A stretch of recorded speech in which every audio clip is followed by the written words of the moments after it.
Assalamualaikum warahmatullahi wabarakatuh. Halo teman-teman, perkenalkan nama saya Dia Rawda Bujana dari Fakultas Ekonomi, Program Studi S1 Akuntansi, Kampus Indralaya kelas B. Jadi, saya membuat video ini dengan tujuan untuk memenuhi tugas bahasa Indonesia yang diampuh oleh Bapak Ridho Andi Sucipto mengenai penjelasan bahasa Indonesia sebagai bahasa negara dan juga bahasa nasional.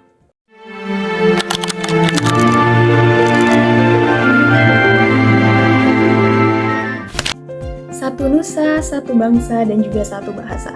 Kita sering mendengarnya, tapi apakah kita memahami bobot hukum dan juga sosiologisnya?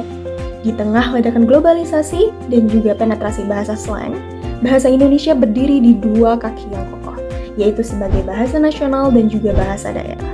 Ini bukan sekedar label, tapi fondasi konstitusional yang menyatukan lebih dari 700 bahasa daerah di Nusantara.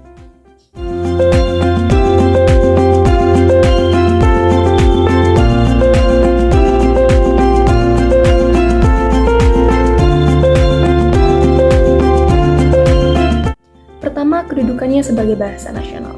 Ia bersumber pada Sumpah Pemuda 1928. Setidaknya ada 4 fungsi utama yang harus kita ingat. Yang pertama yaitu lambang kebanggaan kebangsaan. Ia mencerminkan nilai-nilai luhur budaya kita tanpa memihak satu suku pun. Yang kedua, itu lambang identitas nasional. Melalui bahasa ini, dunia mengenal kita sebagai Indonesia.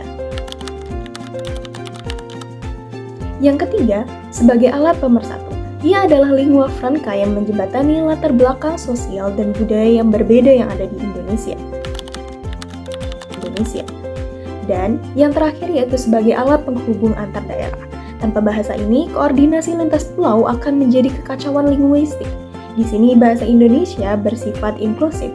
Ia tidak membunuh bahasa daerah, justru melindunginya dengan menjadi payung komunikasi bersama. Kedua, kedudukannya sebagai bahasa negara. Jika bahasa nasional tadi adalah soal rasa, maka bahasa negara adalah soal hukum. Berdasarkan pasal 36 Undang-Undang Dasar 1945, fungsinya meluas menjadi instrumen formal. Yang pertama adalah bahasa resmi kenegaraan, digunakan dalam upacara, peristiwa, dan kegiatan kenegaraan, baik lisan maupun tulis. Kedua, bahasa pengantar pendidikan, mulai dari taman kanak-kanak hingga ke perguruan tinggi. Bahasa Indonesia adalah bahasa ilmu pengetahuan yang menjadi pengantar.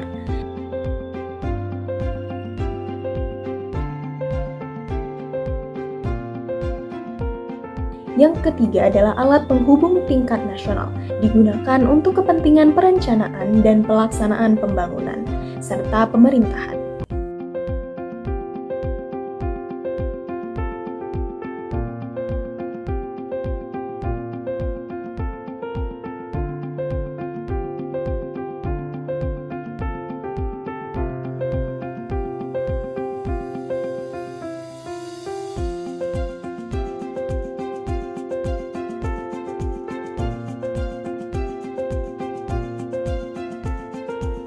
Pengembangan budaya dan iptek, semua produk hukum, hasil penelitian, dan juga literatur resmi wajib didokumentasikan dalam bahasa Indonesia.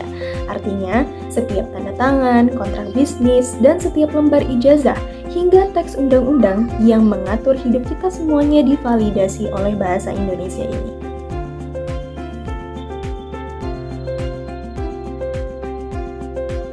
Pemerintah bahkan memperkuat ini melalui Undang-Undang Nomor 24 Tahun 2009. Undang-undang ini mengatur kewajiban penggunaan bahasa Indonesia pada nama bangunan, jalan, merek dagang, hingga lembaga pendidikan. Mengapa seketat ini? Bukan untuk membatasi pergaulan internasional, tapi untuk menjaga kedaulatan. Di meja diplomasi saat Presiden berpidato di forum dunia, bahasa Indonesia adalah simbol bahwa kita adalah bangsa yang setara dengan bangsa lain. Jadi, posisi bahasa Indonesia adalah harga mati. Ia adalah jembatan nasional sekaligus pilar administrasi bagi negara. Tugas kita bukan hanya menggunakannya, tetapi juga merawat mutunya di ruang digital dan profesional. Trigatra bangun bahasa, utamakan bahasa Indonesia, lestarikan bahasa daerah, dan kuasai bahasa asing. Jadi sekian video dari saya akhiri. Wassalamualaikum warahmatullahi wabarakatuh dan terima kasih sudah menonton. Mari bangga untuk menggunakan bahasa Indonesia.